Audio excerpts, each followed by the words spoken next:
Welcome to This Week in Nerf, your source for first-party, third-party, and community Nerf news. I'm not Jangular, but if you watch his channel, you've probably already seen his video about why he's pausing Nerf news, and if you haven't, long story short, Jangular's taking a break from scheduled content to deal with some health issues.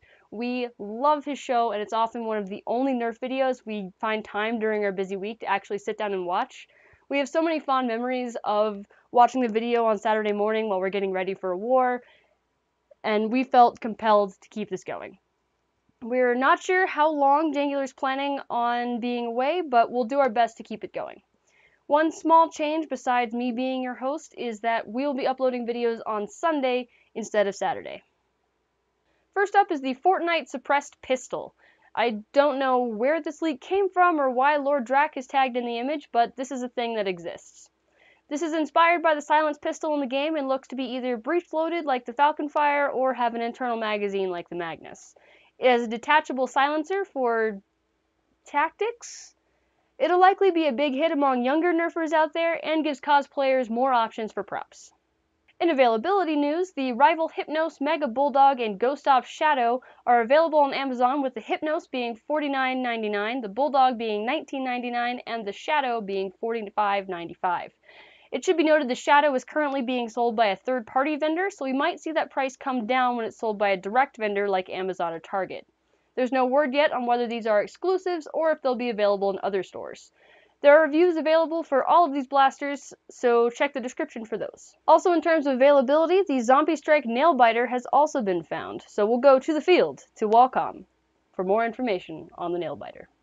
Thank you, Steven. We're coming at you pre-recorded from Qualcomm's garage, holding a Nerf crotch bat as a faux microphone to bring you news of the Nerf Zombie Strike Nailbiter. And this blaster is actually really friggin' sweet. It's got the Zoom and Doom kit on it, which is a add-on you have to buy separately from Amazon, or maybe it will be in stores, I have absolutely no idea. And it's, well, semi-auto, hits 50 to 60 FPS, pretty decent mod potential, and, well, it could be yours for $20 from your local Target, unless you're in the same situation I was in, where when you go to Target, even though you know they have the item in stock, they will just not get it for you. It wasn't on shelves because they're too lazy to stock their shelves in a reasonable amount of time, and I had to go through 4 different frickin' locations, totaling about 6 hours of my life, and about 140 miles drove total in order to get one employee to do their job, which I had to trick them into doing by calling the store over the phone, getting somebody who wasn't in toys, asking them to look up a DPCI number for me, which they did, which their computer told them they had the item in stock, which I knew they did, and they told them that I had to tell them to hold one for me, which meant they had to go into the back and pick one up for me, and even then, they tried to hang up on me and pretend I didn't exist, which was not going to happen. It didn't happen. I got my toy. I'm a grown man. I'm happy to finally have this stupid thing, but I love it, and, makes me really consider what I'm doing with my life and why I'm standing in my garage wearing a tie over a hoodie, holding a crotch bat, pretending I'm being something that I'm actually not. Whatever. Back to you, Richard.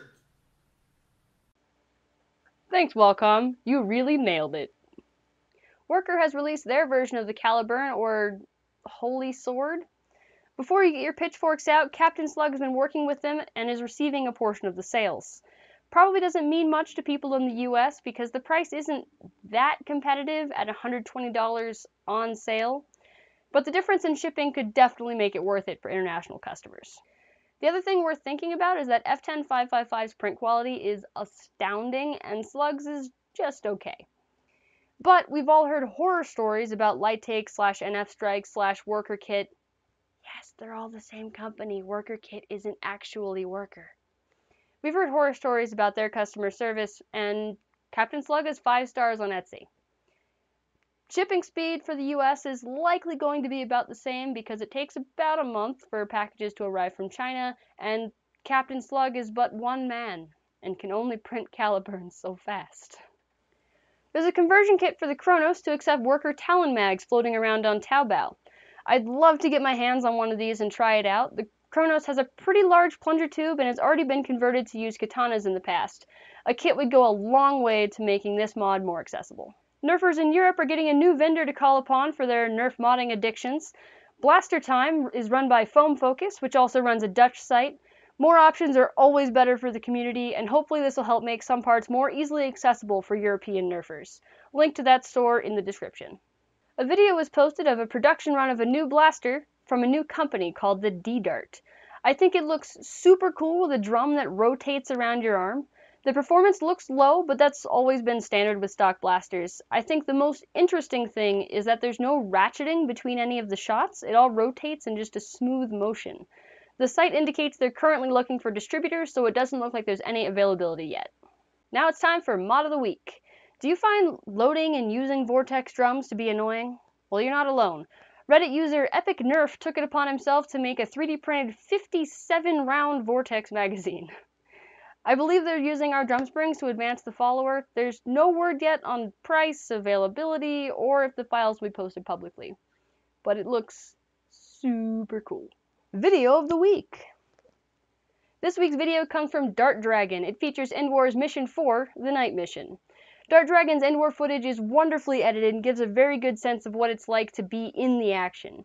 It's definitely worth the watch. You can feel the tension as things go from bad to worse and how the humans tried to deal with an unforeseen challenge. Also, I love listening to TK yell at people.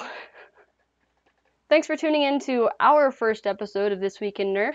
We'll be back next week at 10 a.m. Sunday morning. And Jangular, please get well soon. We'll keep your seat warm in the meantime.